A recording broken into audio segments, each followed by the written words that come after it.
ये शाही अंगूठी है, तुम इसे ले जाओ और खिज़र खान को मार के आओ। ये जो मेरे पीछे आप दोस्तों किला देख रहे हैं, ये असल में कहलाता है जहाँपना, और इसी जहाँपना शहर के अंदर बना हुआ है हज़ार सुतून। और अभी चल रहा है अलाउद्दीन खिलजी का सीरीज़, और यहाँ पे हम बात करने वाले हैं मलिक काफूर की, क्योंकि इसी हज़ार सुतून के अंदर मारा गया था मलिक काफूर को। कौन था ये मलिक काफूर, क्या था इनका इतिहास, सब कुछ आपको हम बताएंगे। तो आइए आपको हम लेके चलते हैं हज़ार सुतून और सुनाते हैं मलिक काफूर का इतिहास। तो दोस्तों, एक ज़माने में जहाँपना शहर तो काफ़ी बड़ा हुआ करता था और इसके बहुत दरवाजे हुआ करते थे। अभी के ज़माने में सिर्फ 2 दरवाज़ा इसका है। एक यहाँ से हम इंटर किए हैं और इंटर करते ही आप देख सकते हैं यहाँ पे बहुत ही बड़ा ये मैदान है। और ये जो जितनी दीवारें आपको दिख रही हैं, ये सारी की सारी दीवारें जो हैं जहाँपना वॉल की दीवार है। और यहाँ पे अगर आप देखें दोस्तों, तो यहाँ पर जो है इस जहाँपना शहर यानी विजय मंडल जो इसके अंदर है उसकी जानकारी यहाँ पर दी हुई है। और यहाँ पर आप देख सकते हैं यहाँ पे 100 पिलर्ड हॉल की भी जानकारी यहाँ पे दी है, जो कहलाता है हज़ार सुतून। और इस हज़ार सुतून के अलावा एक और हज़ार सुतून बनाया गया था, जो कि मोहम्मद बिन तुगलक के द्वारा बनाया गया था आदिला फोर्ट में, जिसे हम कहते हैं इमारत हज़ार सुतून। तो दोस्तों, बाहर आपने देखा कि बाहर जो है अच्छी खासी रोड थी, सड़क थी, और अंदर आते ही जो है आपको गांव की जैसी फीलिंग यहाँ पे आती है। यहाँ पे आपको गांव के जैसे पत्थर, बड़े बड़े घास वगैरह यहाँ पर आपको दिखने के लिए मिलते हैं। तो ये सारी चीज़ें जो है ना, आपको सिर्फ और सिर्फ दिल्ली में ही देखने को मिल सकती है। ये मेरे बाएं साइड में आप देखिए, ये पूरी की पूरी यहाँ पे झाड़ियाँ उगी हुई हैं, और ये जो है पूरा का पूरा एक ज़माने में जहाँपना का हिस्सा हुआ करता था। और यहीं से थोड़ा दूर आगे जाते ही आपको यहाँ पर दिखेगा हज़ार सुतून का हिस्सा। तो यहाँ से अगर आप थोड़ा आगे जाएंगे ना, तो आपको जो है यहाँ पे कसराए हज़ार सुतून का खंडर यहाँ पर दिखने वाला है, और इसी की जानकारी आज हम आपको देने वाले हैं। ये जो झाड़ियाँ हैं, यही है यहाँ का हज़ार सुतून।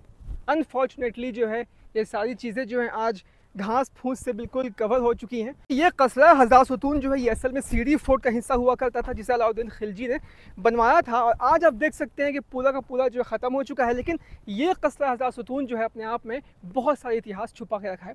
इसी जगह पे जो है मलिक काफूर को मारा गया था। इसके अलावा खिलजी वंश के जो आखिरी 2 सुल्तान थे, उन्हें भी इसी जगह पे मारा गया था। और फिलहाल यहाँ पे अगर आपको हम दिखाएं, तो यहाँ पर आपको बड़े बड़े पत्थर यहाँ पर दिख सकते हैं, और वो सारे पत्थर जो है कहा जाता है कि हज़ार सुतून के ये बचे हुए पार्ट्स हैं। तो इधर आप देख सकते हैं दोस्तों, यहाँ पे आपको एक बड़ा सा पत्थर दिख रहा है, और इस पत्थर में आप देख सकते हैं यहाँ पर आपको एक छेद दिख रहा है बड़ा सा। तो ये छेद जो है ये असल में इसका प्रमाण है कि ये पत्थर जो है एक ज़माने के कसराए हज़ार सुतून का ये हिस्सा हुआ करता था। कसराए हज़ार सुतून का मतलब होता है दोस्तों 1000 पिलर्स, यानी एक ऐसा महल जहाँ पे 1000 पिलर होते थे। उस महल में जो है लकड़ी के पिलर्स हुआ करते थे, और ऐसा बताया जाता है कि इसी छेद में जो है वो सारी लकड़ियाँ जो है लगी रहती थी। इसके अलावा अगर आप मेरे पीछे देखें, तो यहाँ पर भी आपको इस तरह के कुछ पत्थर वगैरह दिखेंगे। तो ये पत्थर में भी आप देख सकते हैं, यहाँ पर भी आपको छेद वगैरह दिखेगा। तो यही सारी चीज़ें जो है ये प्रमाण देती हैं कि ये जो है कसराए हज़ार सुतून यहीं पे हुआ करता था। यहाँ पे कन्फ्यूज़न होता है दोस्तों इमारत हज़ार सुतून से, जिसे बनाया था मोहम्मद बिन तुगलक ने। लेकिन वाकई में अगर हम बात करें, तो ये हिस्सा जो है ये असल में कहलाता है कसराए हज़ार सुतून, जिसे अलाउद्दीन खिलजी ने बनाया था। और जो इमारत हज़ार सुतून है उसे बनाया था मोहम्मद बिन तुगलक ने आदिलाबाद किले में। लेकिन जब यहाँ पे तिमूर लेना आया था, तब उसने इन दोनों को मिक्सअप कर दिया, कन्फ्यूज़न क्रिएट हो गया। तो लोगों ने मोहम्मद बिन तुगलक के जो हज़ार सुतून था उसको भी इसी से जोड़ दिया। लेकिन वाकई में ये कसरा हज़ार सुतून है, और आदिलाबाद फोर्ट का जो हज़ार सुतून है उसे हम इमारत हज़ार सुतून कहते हैं। यहाँ से भी जो है आपको बहुत सारे पिलर्स के यहाँ पे अवशेष आपको यहाँ से दिख सकते हैं। तो यहाँ से साफ पता चल रहा है कि हाँ, यहाँ पे जो है कुछ पिलर्स वगैरह हुआ करते थे। तो दोस्तों, मलिक काफूर के इतिहास के बारे में जानने से पहले थोड़ा आपको जाना पड़ेगा 1299 में। 1299 का जो दौर है दोस्तों, वो असल में अलाउद्दीन खिलजी का शुरुआती दौर था। उस ज़माने में यहाँ पे हुआ था गुजरात एक्सपेडिशन, जहाँ इन लोगों ने गुजरात पे हमला किया था और उसे फतह कर लिया था। गुजरात के जो राजा थे उनका नाम था करण देव। वाघेला किंगडम उस ज़माने में हुआ करता था। वो किसी तरह से अपनी जान बचा करके वो भाग गए थे देवगिरी अपनी बेटी देवलदी को लेकर के। और इस गुजरात के एक्सपेडिशन को लीड कर रहे थे नुसरत खान और उलुग खान, यानी इनके भाई अलमाज बेग। और इसी जंग में इन लोगों ने कब्जा किया था कमला देवी को। समय के साथ साथ कमला देवी ने सुल्तान से शादी कर ली। बाद में उन्होंने सिचुएशन के साथ समझौता कर लिया था। और साथ में मिले इनको मलिक काफूर। इनके बारे में कहा जाता है कि ये असल में मराठा हिंदू हुआ करते थे, पहले किसी ख्वाजा के ग़ुलाम हुआ करते थे और खिलजियों के पास आने के बाद जो है ये मुसलमान बन गए थे। और यहाँ से भी फिर से आप देख सकते हैं, ये भी कुछ लाल पिलर्स वगैरह आपको यहाँ से दिख सकता है। और अगर आप मेरे दोस्तों इस साइड में आप देखें राइट साइड में, तो ये हिस्सा जो है ये असल में विजय मंडल का हिस्सा है, जो दिल्ली के चौथे शहर जहाँपनाह का मेन हिस्सा हुआ करता था। तो ऐसा बताया जाता है दोस्तों कि मलिक काफूर को जो है सुल्तान ने अपने टॉप जनरल्स में शुमार कर लिया था। और शुरुआती दौर का तो मालूम नहीं है कि शुरुआत में इन्होंने कहाँ एक्सपेडिशन किया था, लेकिन 1306 का जो एक्सपेडिशन था जो मंगोलों के ख़िलाफ़ हुआ था, उसमें मलिक काफूर ने बढ़ चढ़ करके हिस्सा लिया था। इसके बाद 1308, 10 और 11 में इन्होंने साउथ में एक्सपेडिशंस किए थे। साउथ के जो है 4 सबसे बड़े किंगडम हुआ करते थे, देवगिरी, ककातिया, होयसाला और पांड्या। 1308 के ज़माने की बात है दोस्तों, जब देवगिरी वालों ने खिलजी को पैसे देने से मना कर दिया था। वो काफ़ी ज़माने से पैसे दे नहीं रहे थे, तो अलाउद्दीन खिलजी ने वहाँ भेजा था मलिक काफूर को। 1310 में इन्होंने ककातिया को फ़तह किया था, यानी वारंगल जिसका कैपिटल हुआ करता था। वहाँ से सबसे ज़्यादा ख़ास बात यह है कि वहाँ इन्होंने लाया था हिंदुस्तान, यानी वहाँ से इन्होंने लाया था दिल्ली कोहिनूर के हीरा को। जी हाँ दोस्तों, कोहिनूर के हीरा को लाने वाले दिल्ली में अलाउद्दीन खिलजी ही थे। इसके बाद जब वो वारंगल गए थे, तब उन्हें ये मालूम चला कि साउथ का किंगडम जो है बहुत ही ज़्यादा रिच है, बहुत ज़्यादा अमीर है। इन्होंने सुल्तान से परमिशन मांगी कि हम जो है साउथ को और ज़्यादा फ़तह करना चाहते हैं। परमिशन मिल गई। उसके बाद इन्होंने फ़तह किया होयसाला, पांड्या यानी मदुरई के शहर को भी फ़तह कर लिया था। इसके बाद दोस्तों 1313 आते आते अलाउद्दीन खिलजी ने इन्हें देवगिरी का गवर्नर बना दिया था। और ये समय जो है खिलजी का काफ़ी अंतिम समय था। अलाउद्दीन खिलजी बिल्कुल बेड रेस्ट पे थे, यानी 1313 से लेकर के 1315 का जो ज़माना है काफ़ी कठिन उनके लिए गुजरा था। और अब जो यहाँ पे कहानी स्टार्ट होने वाली है वो बिल्कुल ही फैमिली ड्रामा बन के रह गई थी। और अभी अगर आप मेरे पीछे यहाँ पर देखें, तो यहाँ पर भी आपको एक और पत्थर ऊपर में दिख सकता है दोस्तों, ये देख सकते हैं आप। तो ये जो पत्थर आपको दिख रहा है, इसमें भी ऊपर में एक छेद आपको यहाँ पर दिख सकता है। तो ये छेद जो है ये असल में बताता है कि ये भी जो है 1000 सुतून का ही ये हिस्सा हुआ करता था। ये आप देख सकते हैं। तो आप जैसे जैसे दोस्तों अंदर पहुँचते हैं ना इस झाड़ी के अंदर, तो आपको बहुत पत्थर दिखेंगे। देखिए यहाँ पर एक और पत्थर दिख सकता है। और ये जो होल है ना, यहाँ पर साफ पता चल रहा है काफ़ी ज़्यादा डीप होल था। इसमें आप सोच सकते हैं लकड़ी का पिलर यहाँ पर लगा होगा। अभी थोड़ा सा हम लोग और आगे जाने वाले हैं।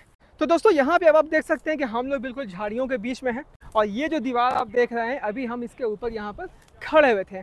तो अलाउद्दीन खिलजी का जो आखिरी 2 साल था दोस्तों, वो काफ़ी ज़्यादा बीमारी में गुजरा था, लेकिन उनके बच्चे, उनकी बीवी, कोई उनका ख्याल नहीं रख रहे थे। इसीलिए देवगिरी के जो गवर्नर थे मलिक काफूर और गुजरात के जो गवर्नर थे अल्प खान, इन दोनों को सुल्तान ने बुलाया और मलिक काफूर को ख़ास करके बोला कि देखिए, ना बीवी मेरा ख्याल रख रही है, ना मेरा बेटा ख्याल रख रहा है। अब यहाँ पे मलिक काफूर को बड़ा अच्छा मौका था कि ये तो सोने पे सुहागा है, लोहा गर्म है, हथौड़ा मार दो। और उसने बस यही काम किया। उसने बोला कि देखिए, आपने अल्प खान को बुलाया है, तो अल्प खान भी जो है वो असल में सबके साथ मिल करके वो आपको मारना चाहता है और सब लोग जो है आपकी मौत का इंतज़ार कर रहे हैं। अल्प खान को यहाँ पर मार दिया गया। इसमें सारा हाथ था मलिक काफूर का। और समय के साथ साथ अलाउद्दीन खिलजी की बीवी ने रिक्वेस्ट की कि अल्प खान के बेटी से उनके बेटे शादी खान की शादी कर दिया जाए। और ये देख करके मलिक काफूर ने फिर से बोला कि देखिए, अब तो पक्का ये लोग आपके ख़िलाफ़ जा रहे हैं, ये सब मिल करके जो है आपको मारना चाहते हैं। अलाउद्दीन खिलजी ने सोचा कि हाँ, बात तो सही बोल रहा है। उसने अपने बेटे खिज़िर खान को बोला कि तुम अभी फ़िलहाल अमरोहा चले जाओ, मेरी तबीयत नासाज है, जब मैं सही हो जाऊँगा तो तुमको खुद बुला लूँगा। खिज़िर खान ने बोला कि अब्बा हुज़ूर, अगर आप अच्छे हो जाएंगे, मुझे ख़बर मिलती है, तो मैं नंगे पाँव अमरोहा से दिल्ली आऊँगा और यहाँ के ख्वाजा संतों से मिलूँगा, उनका शुक्रिया अदा करूँगा। अमरोहा वो चले जाते हैं और कुछ ज़माने के बाद इन्हें मालूम चलता है कि सुल्तान की तबीयत सही हो रही है। वो बिना परमिशन के नंगे पाँव यहाँ चले आते हैं और जैसे ही वो दिल्ली आते हैं, बाप से मिलते हैं और दिखाते हैं वो कितना मोहब्बत करते हैं। सुल्तान भी इनको पेशानी पे चूमते हैं, लेकिन फिर रवैया वही, फिर ये केयरलेस हो जाते हैं समय के साथ साथ। और फिर मलिक काफूर को मौका मिलता है, ये बोलता है कि हुजूर, आप देख सकते हैं फिर से ये बंदा आ गया है और अब तो ये पक्का आपको मार ही देगा।